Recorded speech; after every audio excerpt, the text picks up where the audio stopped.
তৌহিদ আফ্রিদি থেকে আপনি টাকা নিয়েছেন কিনা, তার সাথে আপনার কি সম্পর্ক, তার গ্রেফতার নিয়ে আপনি কেন এত সরব? তৌহিদ আফ্রিদিকে আপনার আদরের ছোট ভাই নাকি? আপনার সাথে নাকি অন্যদের ফোনে কথা বলায় দেখো আগামী প্রধানমন্ত্রী আমার ভাই। এইখানে আসলে ওই ছেলেটা ছিল আরেকটা ছাত্রলীগের আপনাকে বলে বিকাশ নূর। তৌহিদ আফ্রিদির কাছ থেকে যদি কেউ প্রমাণ করতে পারে যে ভিপি নূর ধরেন এরকম টাকা পয়সা নিচ্ছে, আমি অন ক্যামেরা চ্যালেঞ্জ করে বললাম যে রাজনীতি ছেড়ে দেবো। মাই টিভির সাথে প্রভাবশালী দুটি মহল আসলে তার শেয়ার লিখে নেওয়ার জন্য অনেকদিন ধরে একটা দেন দরবার চালাচ্ছে।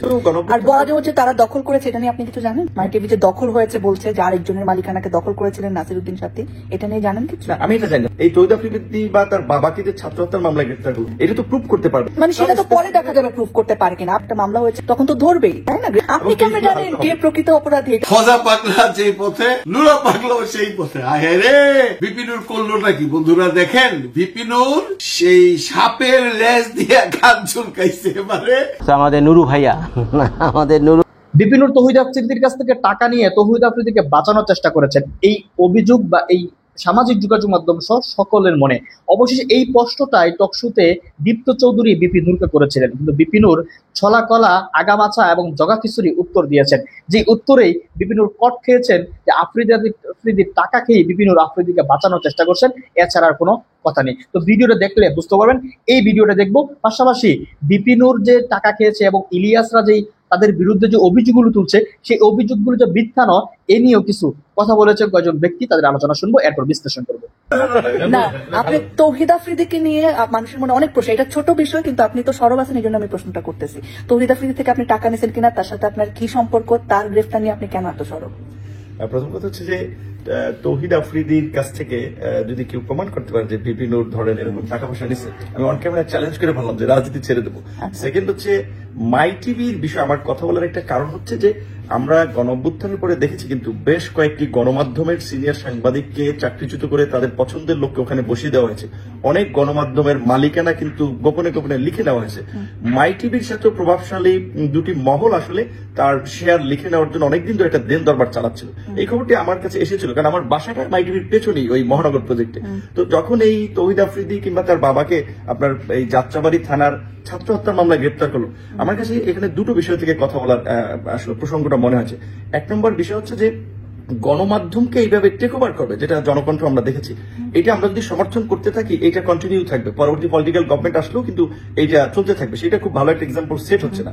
দ্বিতীয়ত হচ্ছে গণমাধ্যম তখন নিরপেক্ষ থাকতে পারবে থাকবে না, পলিটিক্যাল প্রেসারে কাজ করবে, যে কম্প্রোমাইজ করে ফেলবে। আমরা তো আর বলা যে হচ্ছে তারা দখল করেছে, এটা নিয়ে আপনি কিছু জানেন? মাই টিভি যে দখল হয়েছে বলছে যে আরেকজনের মালিকানাকে দখল করেছিলেন নাসিরউদ্দিন সাথী, এটা নিয়ে জানেন কিছু? আমি এটা জানি না, তবে এটা যদি ধরেন তাদের এরকম অভিযোগ থাকে, তারা যথাযথ কর্তৃপক্ষকে অভিযোগ দিলে সেটা নিয়ে ব্যবস্থা নেওয়া, সেটার প্রতি কিন্তু আমি কোনো কথা বলবো না। আরেকটা কথা বলছি আমি এই কারণে, আমার দল করে, আমার দলের আইন সম্পাদক যে আমার গ্রেপ্তারের সময় আইনি লড়াই করেছে, তাকে কিন্তু আসলে এই ছাত্র হত্যা মামলা আসামি করেছে। অর্থাৎ এই মামলায় অনেকে যে পলিটিক্যাল মোটিভ থেকে অনেককে জড়িয়েছে, সেটা একটা নমুনা। সেকেন্ড হচ্ছে এই তৌহিদ আফ্রিদি বা তার বাবাকে যে ছাত্র হত্যার মামলায় গ্রেফতার করলো, এটা তো প্রুফ করতে পারবে না। আমার কথা ছিল তারা যদি আওয়ামী লীগের দোষর হয়ে থাকে, মানে সেটা তো পরে দেখা যাবে প্রুফ করতে পারে কিনা। আপনি কেন এটাকে মানবাধিকার লঙ্ঘন বলছেন? যখন একটা মামলা হয়েছে তখন তো ধরবেই, তাই না? গ্রেফতার করবে না। মামলাগুলো আমরা শুরুর দিকে সরকারি পর্যায়ে আমরা বারবার বলেছিলাম যে ঢালাও ভাবে মামলা হওয়ার ফলে এই মামলাগুলো গ্রাউন্ডে মানুষের প্রশ্ন উঠছে, দেশি বিদেশি মানবাধিকার সংগঠন, বিদেশিদের কনসার্ন, যে সাংবাদিক, ব্যবসায়ী, গণহারে যাকে তাকে মামলা করছে, এর ফলে কিন্তু প্রকৃত অপরাধীদের বিচার করা কিন্তু মুশকিল হয়ে যাবে। আপনি কেমন জানেন কে প্রকৃত অপরাধী? এটা তো গ্রেফতারের পরে, তদন্তের পরে বোঝা যাবে। তা আপনি যে প্রথমেই বলে দিলেন এটা মানবাধিকার লঙ্ঘন, এটা কেমন বললেন? আমার তো একটা পলিটিক্যাল লিডার হিসেবে সমাজের চলমান অসঙ্গতি নিয়ে কথা বলাটা আমি মনে করি আমার দায়িত্ব, এবং আমি সেটা করি। যেমন আমি বলছি যে আগে এই সরকারের দুর্নীতি দুঃশাসন দূর করার জন্য আগে সরকারি অফিস আদালতকে দুর্নীতি মুক্ত করতে হবে। তার জন্য সরকারি কর্মচারীদের বেতন ডাবল করা উচিত।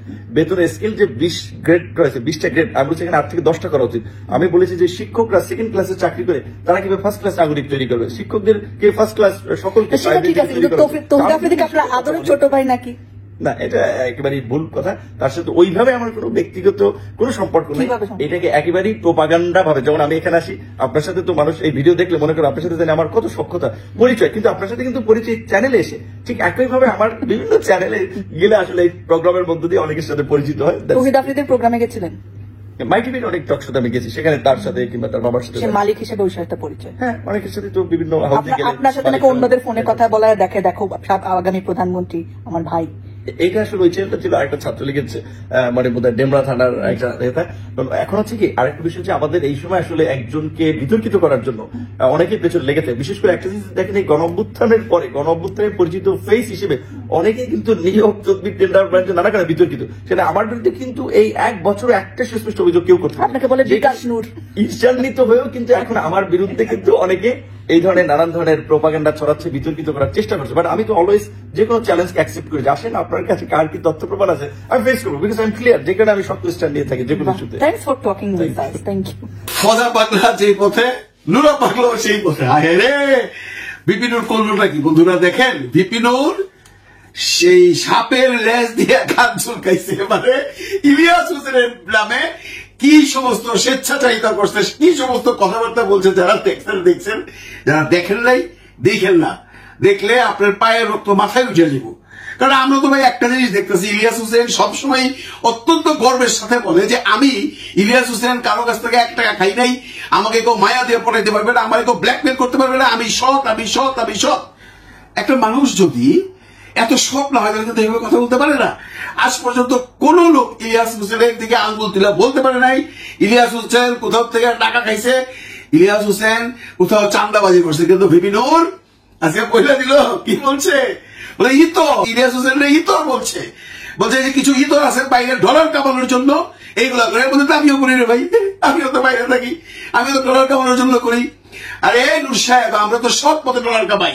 ইলিয়াস হোসেন রে খুব তাচ্ছিল্য করে বললেন, শুনছি উনি নাকি উবার চালায়, তো কি হয়েছে? খাইটা কামাই মিয়া, ভাই আপনি কি করেন? আপনি জনসমক্ষে বলেন তো আপনি কি কাজ করেন, আপনার ইনকামটা কি? আপনার বউ বাচ্চাদের চলে ঢাকা শহরে বাড়ি ভাড়া, খাওয়া দাওয়া, আপনার ট্রান্সপোর্ট, আপনার কাপড় চোপড়, আপনার বউয়ের গয়নাগাটি করতে আসে। বলেন করতে আসে, চাকরি করেন না, ব্যবসা করেন না, আপনি তো বড় চান্দাবাজ। নাহলে বলেন পাবলিকলি এসে আপনি ইনকাম করেন কোথেকে? ফুরাই গেল ইলিয়াস হোসেনের পিছনে লাগছেন, এবার আপনার পিছনে সবাই লাগবে। তার কারণটা কি জানেন? আপনি কত বড় চাপাবাজ এটা বাংলাদেশের মানুষ জানে। আপনার এই যে ইন্টারভিউটা দিচ্ছেন, এর নিচে যে কমেন্ট দেখেন, 0% পিপল নাই যে আপনাকে সাপোর্ট করতেছে। 0%, মানে 3500 না 2500 কমেন্টস সবগুলো আপনার বিপক্ষে। কেন? বাংলাদেশের মানুষ কি সব চদু, সব ম্যাঙ্গো পিপল, আম জনতা কিচ্ছু বোঝে না, খালি আপনি একলা বুঝেন। বড় বড় গপ্প মারলেন মিয়া মাই টিভির জন্য। ইলিয়াস হোসেন আরো গং, মানে আপনি আর পিনাকিদার নামটা বলেন, তার গং তো পিনাকিদা, ইলিয়াস হোসেন করক সারোয়ার নামটা বলেন নাই, বাইচে গেছেন। এই গং প্লাস এখানে এনসিপির পোলাপানের কথা দিন করছেন, নাম বলেন, নাম বলেন। আপনি যখন চ্যালেঞ্জ করলেন না আজকে, আমি কোথাও চাঁদা নিছি কিনা কেউ প্রমাণ করুক, রাজনীতি ছেড়ে দেব, আসতেছে প্রমাণ। আপনি ইলিয়াসটা ছিলেন, আপনি ইলিয়াসরা ইতর বলেন, আর ইলিয়াস একটা ছোট ছোট ইউটিউবার, ছোট সাংবাদিক। ইলিয়াসের ইতিহাস আপনারা জানেন না, পুরা বাংলাদেশের মানুষজন জানে। নাহলে মানুষ এত ভক্ত কি করে পায়? ইলিয়াস যদি কোন রকম অন্যায় করে থাকে, ইলিয়াস যদি কোন রকম অন্যায় কইরা থাকতো, মানুষ এত পছন্দ করতো না। পিনাকিদা, ইলিয়াস, কনক সালোয়ার, এদের সম্বন্ধে চাঁদাবাজির কোন কাহিনী নাই। আর মাই টিভি মিয়া একটা কথা মনে রেখেন, যদি এই গং, এই ইলিয়াস গং যেটা বলছেন, এরা যদি চাইতো, আপনি বললেন একটু আগে আপনার ইন্টারভিউয়ে যে কিছু লোক বিভিন্ন টেলিভিশন মিডিয়া দখল করছে, আর মিয়া ইলিয়াস চাইলে সবচেয়ে বড় দখল করতে পারতো। বুঝেন না এগুলা? আসলে আপনি বুঝেন, আপনি বুঝাও আজকে কোন কারণে এতগুলা কথা বলেন। ইলিয়াস হোসেন যে বলছে কেন, আমরাও তো বলছি। ইলিয়াস হোসেন বলার আগে আমি ইউটিউবে আপনার নামে ভিডিও বলেছি, আপনারা তো পায়া কেন? আপনাদের জন্য কেন? এর আগে যে এত মানুষের বিরুদ্ধে মামলা হইলো, যেমন সিনেমার এই মেয়েটাকে অ্যারেস্ট করলো কিছুদিন আগে, জায়েদ খান বিদেশে পালায় আছে, টেলিভিশনে আরো 2-3 জন, সাইবার সাদিক বাইরে পালায় গেছে, সব নিলাম হত্যা মামলা। কোনদিন প্রতিবাদ করছিলেন যে সরকার কেন এই সমস্ত মামলা দিয়ে রাখছে? জায়েদ খান কি খুন করছে? এই যে ভারিয়া কি খুন করছে? সাইবার সাদিক কি কোনো ওইখানে যে পিস্তল দিয়ে বা বন্দুক দিয়ে ছাত্রদের এগেস্ট নাম ছিল? নামে নাই তো, তাদের নামে হত্যা মামলা হয়েছে। কোনদিন বলছেন? আজকে সাকিব আল হাসানের কথা বলছেন, এই সাকিব আল হাসানের নামে যে মামলা হয়েছে এটা তো বহুত আগে, আপনি বলতে প্রতিবাদ করছেন। আজকে একেবারে আপনার দরদ উঠলে উঠলো আফ্রিদির জন্য, আফ্রিদির বাপের জন্য। মানুষ বোঝে না, মানুষ দুধু খায়, তাহলে আপনি সব বুঝেন। গড় গড় গড় গড় গড় গড় করে 40 মিনিটের একটা ইন্টারভিউ দিয়ে দিলেন, এবং ওইখানে আপনার সাবজেক্ট একটা ইলিয়াসকে আপনি ধুয়ে ফেলাইলেন, ইলিয়াসকে নিচে নামাইতে চাইলেন। একটা লোক বিশ্বাস করে নেই, বিশ্বাস করেন ভাই, কমেন্টসে দেখেন সবাই আপনার গায়ে লিখতেছে। তবে কাজটা আপনি ভালো করেন নাই। এইবার আপনি টের পাবেন। ওই যে ফজা বাংলা যে পথে গেছে, আপনি নুরা পাগলা সেম পথে যাবেন। কারণ ইলিয়াস, কনক সারোয়ার, পিনাকি ভট্টাচার্য এরা আর্থিক করুক, আপনার মতো দালাল না। আপনি বলেন আপনি দালালি করেন না, চামচামি করেন না। শেখ হাসিনারে মা ডাকেন নাই, বাংলাদেশের মানুষ দেখে নাই। আপনি শেখ হাসিনা দেখা তার মায়ের প্রতিচ্ছবি দেখেন। আরে মিয়া, আপনার কিনতে তো বেশি টাকা লাগে না। আপনি যে করেন আওয়ামী লীগ আমারে কিনতে চাইলে অনেক টাকা পাইতাম, আপনার কেন কিনবে? আপনি কি এই যে এত বড় একটা আন্দোলন, আমি জানি আপনি সেই আন্দোলনে আপনার ভূমিকা ছিল, এবং আজকে যারা আন্দোলনের নায়ক এই সার্জিস, হাসনাত, নাহিদ, আক্তার, এরা সব আপনার শিষ্য, আপনার কাছ থেকে রাজনীতি শিখছে। এখন তো রংপুরে লেগেছে, আপনি পারেন না কেন? আপনার খাস পদের জন্য মিয়া, আপনি মেয়ে বিকাশে টাকা নেন, আপনি মেয়ে 20 টাকা 50 টাকা খান, ওরা খায় নাই। কাজেই তারা উস্তাদ রে মাইরা ওরা উস্তাদ হয়ে গেছে, আপনি পারেন নাই। আপনি পারলেনও না, যতটুকু পারতেন সেই জায়গায় আপনি নিজের ভয়ে কুড়াল পারছেন। ইলিয়াস হোসেন এক জায়গায় লিখছে, বিএনপি যদি আপনাকে একটা সিট দেয় তাহলে হয়তো হবে। বিএনপি যদি আপনাকে সিট দেয়, আপনার পক্ষে কেউ নাই। বিএনপি যদি আপনাকে নেয়, বিএনপি আরেকটা বোকামি করবে। আমার মনে হয় সেখানেও চান্স পাবেন না। আর ইলিয়াস হোসেনের সাথে যদি আপনি কম্প্রোমাইজ করতে চান, আমার মনে হয় সেই সময়টা আপনি পার করে দিচ্ছেন। যে ইন্টারভিউ দিচ্ছেন ইতর মিতর কইয়া ইলিয়াস কি পারে আপনি জানেন তো রে ভাই? কেন করতে গেলেন? ইলিয়াস কি বলছে আপনার সম্পর্কে? সবাই বলছে, আমিও বলছি যে আপনার এত মায়া হইলো হঠাৎ করে আফ্রিদির প্রতি। বাংলাদেশে এত মানুষের নামে মামলা হইলো, খুনের মামলা, হত্যা মামলা, কারো ব্যাপারে কোনোদিন কোনো কথা বললেন না। আজকে একেবারে মাই টিভির এই সাথীর জন্য আর আফ্রিদির জন্য, ও একটা বাচ্চা ছেলে, ও কি করছে ও কি করে না আমি সেই প্রসঙ্গে যাচ্ছি না। আপনি কে ওর দালালি করবার? আপনি যদি দালালি করতেন প্রথম থেকেই, যে বাংলাদেশের যে সমস্ত মানুষের বিরুদ্ধে এই সমস্ত কথাবার্তা বলা হচ্ছে যেটা অবিশ্বাস্য, যারা হত্যা মামলা থাকতে পারে না, তাহলে বুঝতাম। এই সাকিব আল হাসান আপনি আগে বলছেন কোনোদিন, এখন বলতেছেন এগুলো এক্সাম্পল টালতেছেন না, কোনো কিছু তো পার হবে না। রেডি হয়ে যান, ফজা পাগলা যে পথে, নুরা পাগলা সেই পথে। আমার কাছে ভিপি নুরুল হক নূর সাহেব এবং রাশেদ খানদের বর্তমান সময়ের রাজনৈতিক মানে দর্শন একেবারে ক্লিয়ার না, এবং আমি তারা যে ফিলোসফিতে হাঁটতে চায় এই ফিলোসফি আমার হওয়ার কথাও না, আর হবে না। এটাই একটা গণতন্ত্র, মানে আমি তাদের দোষ বলছি না, ওনাদের। কিন্তু নূর সাহেবের যে একটা ব্যক্তিত্ব ছিল সারা বাংলাদেশ ব্যাপী, বা বিশেষ করে 18-19 সালের তার অ্যাক্টিভিটিস গুলো, এরপরে বিশ্ববিদ্যালয় ভিপি হওয়া, এটা বড় অবদান। নূর সাহেবদেরকে মানুষ তখনই অ্যাকসেপ্ট করবে, এটা তার সামনেও বলেছি, আজও বলছি, যদি তারা দালালি এবং আওয়ামী বা মানে ফর এক্সাম্পল কোনো চুরি, ডাকাতি, হত্যা, সন্ত্রাস, নৈরাজ্য যারা করে তাদের বিরুদ্ধে তারা অ্যাক্টিভ থাকে এবং সকল অন্যায়ের বিরুদ্ধে তারা কথা বলতে থাকে, তাতে হয়তো তারা ইমিডিয়েট কিছু পাবেও না, এরকমও হইতে পারে, এমপি হইলো না বা একটা কিছু হইলো না, কিন্তু তাদেরকে মানুষ তখন রেসপেক্ট করবে। কারণ লিডারশিপ যে ধাঁচে তৈরি হয়, ওই ধাঁচ যদি সে রক্ষা করতে না পারে, তখন মানুষ কিন্তু তাদের এগেনিস্টে চলে যায়। যেমন নুরুল হক নূর সাহেবদের ধাঁচটা হচ্ছে নির্যাতিত নেতা ছিলেন, এবং নির্যাতিত হিসেবেই মানুষ তাদেরকে দেখতে চায় যে তারা সবসময় জুলুমের বিপক্ষে বলবে, মজলুমের পক্ষে থাকবে। তো এখনকার সময় তাদের কিছু কন্ট্রোভার্সিয়াল ইস্যু তৈরি হচ্ছে, যে মানে কিছু বক্তব্যগুলো আমার কাছে মনে হচ্ছে তারা না দিলেও ভালো থাকতো, যেটা তারা দিচ্ছে অতিরঞ্জিত হয়ে, এটা থেকে চুপও যদি থাকেন তাহলে ভালো। আমি মনে করি নূর সাহেব এই সমসাময়িক যে ইস্যুগুলোতে মানুষ যাদেরকে দালাল মনে করে তাদের পক্ষে বিন্দুমাত্র অবস্থান নেওয়াটা, এটা তাদের রাজনৈতিক ক্যারিয়ারের জন্য কোনোদিনই সুন্দর হবে না, বিশেষ করে এই আফ্রিদি ইস্যুতে। হ্যাঁ, তবে আমি এটাও বলবো না যে সবাই যেভাবে বলছেন যে কি টাকা পয়সা লেনদেন করেছে, নিয়েছে, এটা আমার কাছে আমি জানি না। আর বাংলাদেশের লেনদেন ছাড়া একজন মানুষের নাম আপনি ওই অর্থে খুব বেশি ধর্মভিত্তিক দলগুলো ছাড়া সামাজিক যে রাজনৈতিক সংগঠন বলতে পারবেন না। একজনে ভালোবেসে একজনের একটা ঘড়ি গিফট করে, মোবাইল গিফট করে, পার্সোনাল অনেক লাইফ আছে যেগুলো আমাদের সামনে আনা উচিত না। মানে মাঝে মাঝে দেখবেন হঠাৎ করে ফর এক্সাম্পল একজন উপদেষ্টার বিরুদ্ধে একজনে বলে ফেললো একটা মানে কি বলে তার পাস্ট কোনো লাইফের একটা অডিও রেকর্ড ছেড়ে দিলেন। সুন্দর না? 24 বছর 25 বছরের একজন যুবক তার 5 বছর আগে যেভাবে থাকার কথা সেভাবেই সে থাকছে।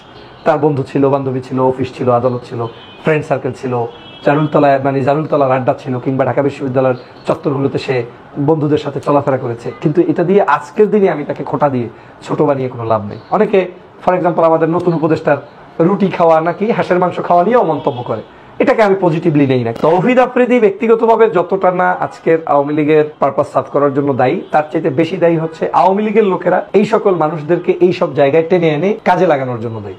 বাংলাদেশে তো একটা সময় টিকটকারদের কথাও এই দেশের প্রধানমন্ত্রী শুনত, এবং আপনি দেখেছেন কিনা শেখ হাসিনা টিকটকারদের নিয়ে বৈঠক করেছে, মিটিং করেছে, ইউটিউবের বিভিন্ন অ্যাক্টিভিটিস যারা করে তাদেরকে নিয়েও বৈঠক করেছে। তো বাংলাদেশটা আসলে কি রাজনৈতিক শূন্য করার কারণে যারা আসলে কথা বলার কথা, যাদের আসলে গ্রহণযোগ্যতা থাকার কথা, সমাজ বিনির্মাণে যাদেরকে নিয়ে কাজ করার কথা, তাদেরকে যখন বিভিন্ন ট্যাগিং এর মধ্যে ফেলে রাজনীতি থেকে দূরে রাখা হয়েছে, তখনই এইসব মানুষদের উদ্ভাবন হয়েছে। না হয় বাংলাদেশের আপনি 2024 সালের নির্বাচনী আওয়ামী লীগের ক্যাম্পিং দেখাতে পারবো, যেসব ক্যাম্পিংয়ে একজন রাজনীতিবিদের বক্তব্যের চাইতে নায়ক নায়িকা শিল্পীদের গুরুত্ব অনেক বেশি ছিল। অর্থ হচ্ছে ওই মানুষগুলোকে দিয়ে মানে মানুষকে ভিন্ন কিছু মেসেজ দেওয়া, কাউকে গানের তালে রাখা, কাউকে সিনেমার তালে রাখা, কাউকে মানে এমন কিছু উপস্থাপন করে দেওয়া যেটা দিয়ে মূল ইতিহাসটাকে হিডেন করে দেওয়া হয়। এবং এরকম একটা পাগলামি সমাজই গত প্রায় 16 বছর শেখ হাসিনা পরিচালিত করেছে। তৌহিদ আফ্রিদি ব্যক্তিগতভাবে যতটা না আজকের আওয়ামী লীগের পারপাস সাফ করার জন্য দায়ী, তার চাইতে বেশি দায়ী হচ্ছে আওয়ামী লীগের লোকেরা এই সকল মানুষদেরকে এই সব জায়গায় টেনে এনে কাজে লাগানোর জন্য দায়ী। কারণ হচ্ছে আপনি দেখেন যে আপনি কোন রাজনীতিবিদকে দেখবেন যে আদার দেন আওয়ামী লীগ, এবং আওয়ামী লীগেরও ভালো রাজনীতিবিদ মাঠে ময়দানে থাকতে পেরেছে কিনা? সমস্ত রাজনৈতিক অঙ্গনটা চষিয়ে বেরিয়েছে কারা? এবং শেখ হাসিনা এই কথাগুলো কিন্তু বলতো যে I need absolute power, I need something, এবং সে এই সব সময় মানুষকে কিনে বেঁচে রাখতো, মানে কে যারা কথা বলবে তার মুখগুলো বন্ধ রাখতো। এই যে ডিবির হারুন সহ এদের কাছে তো সকাল সন্ধ্যা নাস্তা করতো তৌহিদ আফ্রিদিরা, তারা যাইতো, নাস্তা করতো, ছবি তুলতো, সেলফি তুলতো, কি মানে মনে হয় যেন এর বন্ধু, মানে তার চাইতেও গভীর কিছু, যায় সেলফি তোলে, কথা বলে, অবাক হওয়ার কাণ্ড। এবং প্রতিদিনই দেখতেন যে ওই ভাতের হোটেলে কেউ না কেউ কোনো না কোনো নায়ক নায়িকার ওখানে, অথবা কোনো না কোনো কন্টেন্ট ক্রিয়েটরের, অথবা কোনো টিকটকারদের একটা আনাগোনা ওখানে ছিল। এখন হয়তো সেই ভাতের হোটেল বাংলাদেশে আপাতত দেখছি না, কিন্তু এই হারুনের আমলে এগুলো আমরা কিন্তু বাংলাদেশে অভ্যস্ত হয়েছি। একটা দিক আমার কাছে, যদিও এইটা মানে তৌহিদ আফ্রিদি অ্যারেস্ট হওয়াকে আমি বিশাল পজিটিভ দিকে দেখছি না, কিন্তু এরা অ্যারেস্ট হবে না এমন না, এদের অ্যারেস্টের তালিকায় এরা থাকবে। যারা যারা সোশ্যাল মিডিয়ায়, অনলাইনে, অফলাইনে আওয়ামী লীগের তোষামোদি করেছে, অবশ্যই তাদেরকেও অ্যারেস্ট করা উচিত, তাদেরকে আইনের আওতায় আনা উচিত, এবং জুলাই বিপ্লবের বিরোধী কেউ হইলে তার কঠোর বিচার হওয়া উচিত। কিন্তু আমার কাছে যে ভয়টা হচ্ছে, এমন কিছু হচ্ছে কিনা যে এই সকল মানুষদেরকেই শুধু অ্যারেস্ট করে আপনার ফোকাসটা ভিন্ন দিকে রাখা হচ্ছে। আর এট দ্য সেম টাইম ভালো ভালো চোর, যারা ভালো ভালো চোর বলতে বুঝতে পারছেন, মানে দামি দামি চোর, গুন্ডা, ডাকাত, এদেরকে মানে আপনার হিডেন রাখা হচ্ছে, তাদেরকে ফোকাসে আনা হচ্ছে না। আওয়ামী লীগের আপনি একটা লোক দেখাতে পারবেন যারা শেখ পরিবারের আপন আত্মীয় কিন্তু জেলে আছে? এই গত 1 বছরে এদের কোনো একেবারে রক্তের আত্মীয় একটা লোক জেলে নেই, একজনও আপনি দেখাতে পারবেন না। কয়েকটা বুড়ো দূরে গ্রেপ্তার করা হয়েছে, এবং সেই বুড়ো দূরেও হচ্ছে কম্পেয়ার উইথ আওয়ামী লীগের আদার্স লিডার, তারা একটু হলেও ওদের চাইতে একটু, মানে আওয়ামী লীগ তো ভালো হইতে পারে না, কিন্তু যদি 90% অন্যরা অপরাধী থাকে বা 100%, এরা ধরেন 99% অপরাধী, এই টাইপের, মানে 1% ভালো হইলেও ভালো।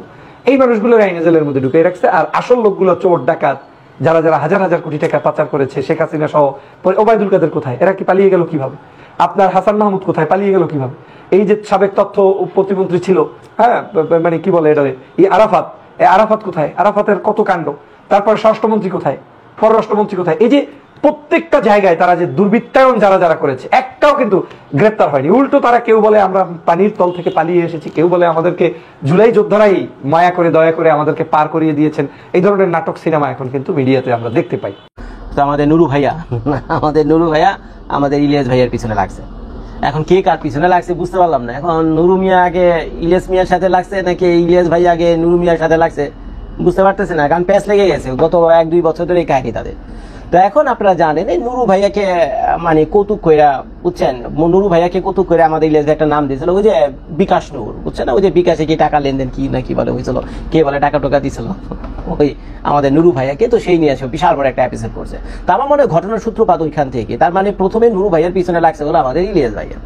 তো এখন লাগালাগির এক পর্যায়ে তো সরকার উল্টে গেছে, আপাতত এখন দেশে নাই। তো এখন আমাদের নোবেল বিজয়ী ডক্টর মোহাম্মদ ইউনূস সাহেবের সরকার, তো এখন সবই ঠিকঠাক চলছে। তো এই মুহূর্তে গত 2 দিন আগে আমি একটা ভিডিওতে দেখলাম আমাদের নুরু ভাইয়াকে। তো নুরু ভাইয়া এসে টিভির কোনো এক চ্যানেলের সামনে বলতেছে যে ইলিয়াস ভাইয়ার সম্পর্কে 2-4টা খারাপ কথা বলছে। তো সে হলো ওই যে ইলিয়াস ভাইয়া বলে মানে খুব তুচ্ছ-তাচ্ছিল্য ভাবে বলতেছে ইলিয়াস ভাইয়া হলো নিউ ইয়র্কেই চালায়, ট্যাক্সি চালায়, নিউ ইয়র্কে ক্যাব চালায়, ট্যাক্সি চালায়, উবার চালায়, উবার। এই ট্যাক্সি চালানোর কথাটা শুনে, বুঝছেন, উবার চালানোর কথাটা শুনে এবং এটাই নিয়ে যারা কৌতুক করে, বুঝছেন, আমার গায়ের লোম দাঁড়া যায়, বিশেষ করে আমার গায়ের লোম দাঁড়া যায়, মনটা একদম গালটা নিচে 2টা দিই, বুঝছেন, মনটা যখন গালের ভিতরে গিয়ে মানে 2টা দিই। এর কারণ হলো ভাই উবার চালানো, ট্যাক্সি ক্যাব চালানো এটা তো খারাপ কিছু না। উবার চালানো, ট্যাক্সি চালানো খারাপ কিছু না। এটা আপনারা যারা বাংলাদেশে আছেন আপনাদের কাছে মনে হইতে পারে এটা একটা খুব নিচু শ্রেণীর পেশা, এটা একটা খুব নিচু শ্রেণীর পেশা, খুব আন্ডারস্টিমেট করেন আপনারা, বুঝছেন? এটা বাংলাদেশে যারা আছেন তারা করেন। কিন্তু ভাই আমি আপনাদের একটা কথা বলি, আপনাদের যদি আত্মীয় স্বজন এই যে আমেরিকাতে, ইউরোপে, অস্ট্রেলিয়াতে যদি থেকে থাকে, জিজ্ঞেস করে দেখেন তো ভাই একজন ট্যাক্সি ক্যাব, একজন উবার ড্রাইভার প্রতিদিন কত ডলার মেক করে? অস্ট্রেলিয়ান ডলার হোক বা আমেরিকান ডলার হোক, কত ডলার মেক করে? ওয়ারেন্টির সাথে গ্যারান্টি দিলাম, আমি কসম খেয়ে বলতেছি কমসে কম $300 প্রতিদিন, কমসে কম $300 থেকে $500 ইভেন $600 হতে পারে, বুঝছেন? প্রত্যেক দিন, সপ্তাহে না, প্রত্যেক দিন মিনিমাম $300। নিউইয়র্কে যারা ট্যাক্সি ক্যাব চালায়, উবার চালায়, মিনিমাম $300 পকেটে নিয়ে তারপরে ঘরে আসে। প্রত্যেকদিন $300 হতো, বুঝেন? সপ্তাহে কত? 5 দিন যদি উবার চালায় তারপরে তো সপ্তাহে কত? 3 5 1500, সপ্তাহে $1500, মাসে কত? $6000, বছরে কত? $72000। $72000 বাংলাদেশি টাকা প্রায় কত? $72000 বাংলাদেশি টাকা প্রায় 80 লক্ষ টাকা তার বছর ইনকাম। তো ওই হিসেবে প্রতি মাসে কত? প্রত্যেক মাসে প্রায় তার 7 লক্ষ টাকা ইনকাম পায় বাড়ির দৈনিক এবং হক হালালি সৎ উপায়ে পয়সা উপার্জন করা। তো এই জন্য যেসব বদমাইশরা এই যে বিদেশে যারা উবার চালায়, তারপরে যে ট্যাক্সি ক্যাব চালায়, এদেরকে অপমান করে যখন কথা বলে, বুঝছেন, আমার গাটা ঝুলে যায়। এই যে আমার শ্বশুর অস্ট্রেলিয়া থেকে মাঝে মাঝে, এই আগে অনেক আগে দেখতেন আপনারা, ওই যে চিনেন তো আমার শ্বশুর, চিনেন তো, এখন তো বিখ্যাত ইউটিউবার, ইউটিউব স্টারও বলতে পারেন আপনারা, বুঝছেন? বিখ্যাত ইউটিউবার, ইউটিউব স্টারও বলতে পারেন, সবই আপনাদের দোয়া। তো আমার শ্বশুর কিন্তু 2-3 বছর আগে কিন্তু নানা জায়গায় গিয়ে এই যে ওই যে মিডল ইস্টে কারা উবার চালায়, ট্যাক্সি ক্যাব চালায়, অস্ট্রেলিয়াতে কারা উবার চালায়, ট্যাক্সি ক্যাব চালায়, নিউইয়র্কে কারা এগুলো করে, এগুলো নিয়ে অনেক ফাজলামি কথাবার্তা বলতো। এই কয়েকদিন আগেও তার সাথে কথা যখন বলছিলাম তখন আমি বললাম যে আব্বা প্লিজ এগুলি করেন না, বুঝছেন? এগুলি করেন না, আপনার বয়স হয়েছে, মানুষজন আপনারা খারাপ বলে, এগুলো আপনার বয়সের সাথে যায় না। কোনো পেশাকে আন্ডার এস্টিমেট করে ভিডিও টিডিও আপনি করেন, এগুলো বললেন না, মানুষ আপনাকে গাইলায়, আমার খুব ভালো লাগে। মাঝখান থেকে আমার শাশুড়ি মা বকা খায়, মাঝখান থেকে আপনার আমার শাশুড়ি মা কিন্তু খুবই ভালো, দেখছেন আপনার ভিডিওতে, আমার শাশুড়ি মা কিন্তু খুবই ভালো, মাঝখান থেকে তারও আপনি বকা খান। তো আমি যা বুঝানোর বুঝাই দিচ্ছি। তো এখন আপনার ইদানিং কিন্তু শুনেন না, সেগুলো ট্যাক্সি ক্যাব উবার ড্রাইভার এগুলি কোনো কথাবার্তা বলে না। তো এখন আমাদের এই নুরু ভাইয়া আমাদেরকে এই ইলিয়াস ভাইয়াকে সেটা বলছে, তো যার ফলে ভাই বাধ্য হইলাম এই ভিডিওটা বানানোর জন্য। আমি ইলিয়াসের পক্ষেও না, নুরুর পক্ষেও না, যেটা হক আলেলি কথা সেটা আমি আপনাকে বলবো। তো এখন সেই টিভি চ্যানেল আইসা নুরু ভাইয়া বলতেছে ইলিয়াস ভাইয়ের প্রত্যক্ষ বা পরোক্ষ সহযোগিতায় গোপনে বলে টাকা পয়সা দিচ্ছে। তো বাংলাদেশে একটা টিভি চ্যানেলের উদ্ভব ঘটছে, বুঝছেন, যেটার পিছনে আছে আমাদের ইলিয়াস ভাইয়া, কনক সারওয়ার, তারপরে আমাদের ওই পিনাকি দেওয়া সম্ভবত ওই নুরু ভাইয়া যেটা বললো। তো সেই টিভি চ্যানেল চালাইতে কত বেশ ভালো পয়সাই লাগে, তাছাড়া যে হোটেলে তাদের এই টিভি চ্যানেলের অফিস সেট আপ করছে সেটা তো অত্যন্ত এক্সপেন্সিভ, বোঝাই যায়। তো এখন নুরু ভাইয়া প্রশ্ন করছে যে একজন উবার চালক কি করে এত টাকা পায় যেটা কিনা বাংলাদেশের একটি টিভি চ্যানেল চালানোর জন্য ব্যাকআপ দেয়, এটা হলো তার প্রশ্ন। তার মানে বুঝাতে চাইতেছে যে আমাদের ইলিয়াস ভাইও বাটপাড়ি করে কোথাও থেকে তো পয়সা টয়সা বা হাত মারছে, দান মারছে, বুঝছেন? সেও কোথাও থেকে না কোথাও হাত মারছে, দান মারছে। আন্ডালে এত পয়সা আসে কোথেকে? এখন উবার চালকের এত পয়সা আসার কথা না, বুঝছেন? তো এইটা হলো আমাদের নুরু ভাইয়ের কথা। তো নুরু ভাইয়া যখন এইসব কথাবার্তা বলছে তখন তার পরেই, বুঝছেন, কয়েক ঘন্টা পরে আমাদের ইলিয়াস ভাই একটা পোস্ট দিচ্ছে তার ফেসবুক ইসে গিয়া, পোর্টালে গিয়ে। তো সেখানে সে লিখছে, দেখেন আমি জোরে জোরে পড়ে শোনাই, প্লাস আমি স্ক্রিনশট দিয়ে দেবো ভিডিও নিচে। এখানে লিখছে, নুরু তোমার মতো 6 জনের বিকাশ পার্টি বহু দূরের কথা, বড় পার্টির কোনো দুর্নীতিবাজ আমার সাথে লাগতে আসলে শুধু রনির মতো ল্যাংটা হবে। হ্যাঁ, কথা সত্যি। ইলিয়াস ভাই এই 2টা লাইনের ভিতরে একটা মিথ্যা বলেনি, যে তুমি অনুরূপ তো বহুত দূরের কথা, তোমার চেয়ে বড় কেউ যদি কেউ থাকে, তোমার যদি কোনো বড় ভাই থাকে, দাদা থাকে, বুঝছো, লয়ে হো, আরে ভাই নরেন্দ্র মোদী লয়ে হো আমার কাছে, 9টা করে ছেড়ে দেবো রাস্তায়। হ্যাঁ, করেও। আমরা দেখছি কিছুদিন আগে এত বড় একজন পলিটিশিয়ান, সোশ্যাল মিডিয়াতে এত প্রভাব তার, আমাদের এই রনি ভাইয়ের। তো রনি ভাইয়ের টুনটুনি নিয়ে যে ঘটনা ঘটে যায়, বুঝছেন, কয়েকটা ভিডিও করছে রনি ভাইয়ের টুনটুনি নিয়ে, বুঝছেন তো, টুনটুনি বুঝছেন, ওইটা দিয়ে একেবারে 9টা করে ছেড়ে দিচ্ছে, বুঝলেন, রনি ভাইয়ের। তো কথা সত্যি।